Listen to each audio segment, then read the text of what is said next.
राज्यों की शिक्षा को भी पूर्णतः नियंत्रण में लेने का प्रयास जो केंद्र सरकार के द्वारा किया जा रहा है, ये निश्चित रूप से गंभीर चिंता का विषय है कि विश्वविद्यालयों को राजनीति का अखाड़ा बनाने का एक प्रयास चल रहा है और ये प्रयास निश्चित रूप से इस देश को एक परमानेंट डैमेज की ओर ले जा रहा है।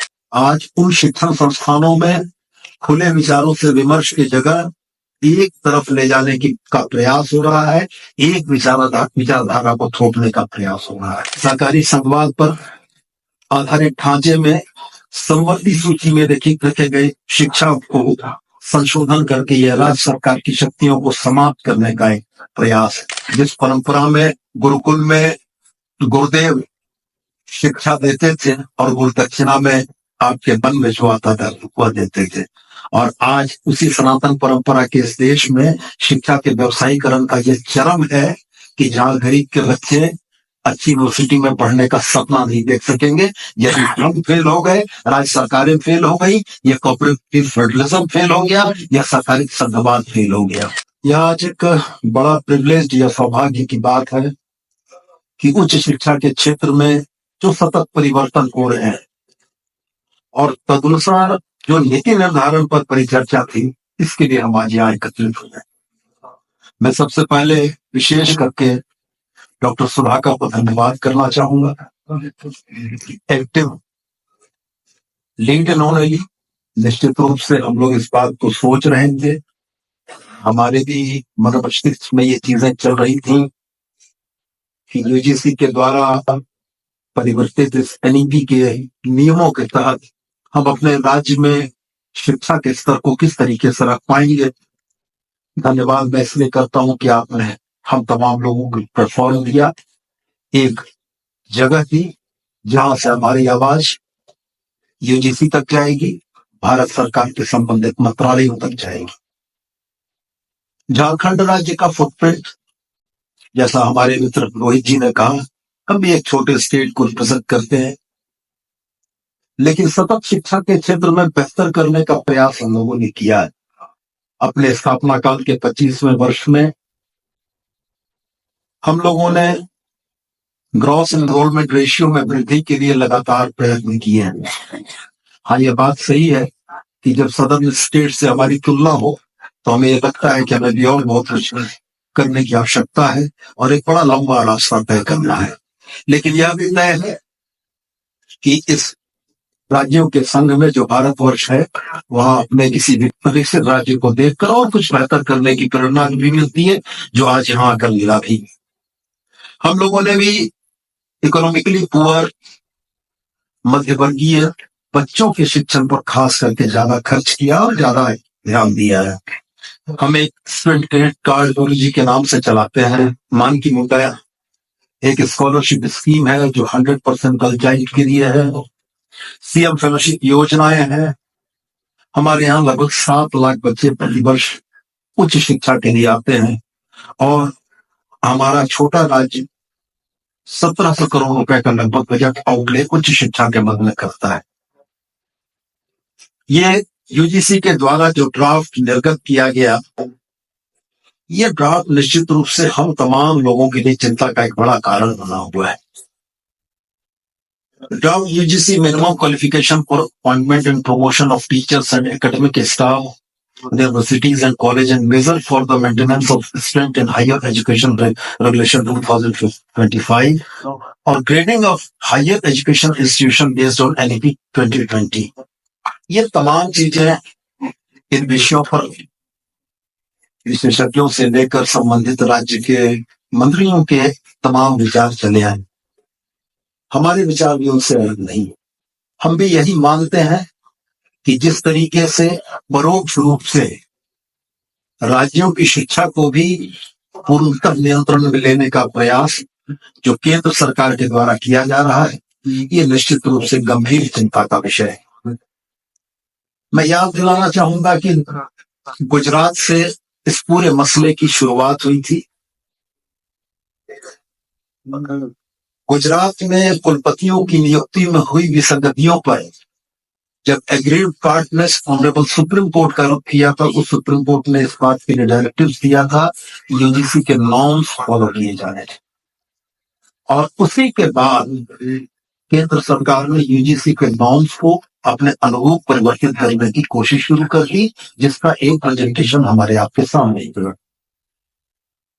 अब सबसे महत्वपूर्ण जो हम लोगों ने महसूस किया, हमारे विभाग ने महसूस किया, हमारे राज्य ने महसूस किया, जिसका उल्लेख प्रेजेंटेशन में भी हम लोगों ने देखा कि 3 to 5 सर्च कमेटी के मेंबर्स को घटाकर 3 करना और वह भी पूर्ण निर्धारित स्टेट के से को समाप्त करना, पूरी तरीके से इस प्रक्रिया को यूजीसी, राजभवन और भारत सरकार के अधीन करना, ये तमाम चीजें कहीं न कहीं शिक्षा के क्षेत्र में एक बड़े आमूलचूल परिवर्तन की ओर संकेत करती हैं।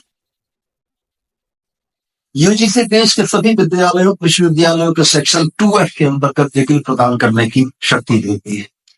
अब इस रेगुलेशन का अनुपालन नहीं करने वाले संस्थानों को संबद्ध मुक्त करने की चेतावनी, ग्रांट रोकने की चेतावनी और आपके हमारे संस्थानों की विश्वसनीयता को खत्म करने की चेतावनी। राज्यपाल के द्वारा अत्यधिक नियंत्रण जो भी हमारे विश्वविद्यालयों में है, इससे हम तमाम लोग बड़ी भांति अवगत हैं। सीनेट सिंडिकेट के मेंबर्स हों, चाहे कुलपतियों के चयन के मामले हों, हम लोगों ने इस बात को अक्सर देखा है कि विश्वविद्यालयों को राजनीति का अखाड़ा बनाने का एक प्रयास चल रहा है और ये प्रयास निश्चित रूप से इस देश को एक परमानेंट डैमेज की ओर ले जा रहा है। जो शिक्षण संस्थान खुले विचारों से विमर्श के लिए बनाए गए थे, आज उन शिक्षण संस्थानों में खुले विचारों से विमर्श की जगह एक तरफ ले जाने की का प्रयास हो रहा है, एक विचारधारा को थोपने का प्रयास हो रहा है। तो मेरा यह बहुत स्पष्ट मानना है कि हमारे देश के महान संविधान निर्माताओं ने संघीय परिकल्पना के अनुसार केंद्र और राज्य के मध्य शक्तियों का वितरण किया था। हमारा देश विविधता में एकता का देश रहा है। विभिन्न राज्यों की भौगोलिक, सांस्कृतिक, सामाजिक, भाषाई पृष्ठभूमि है।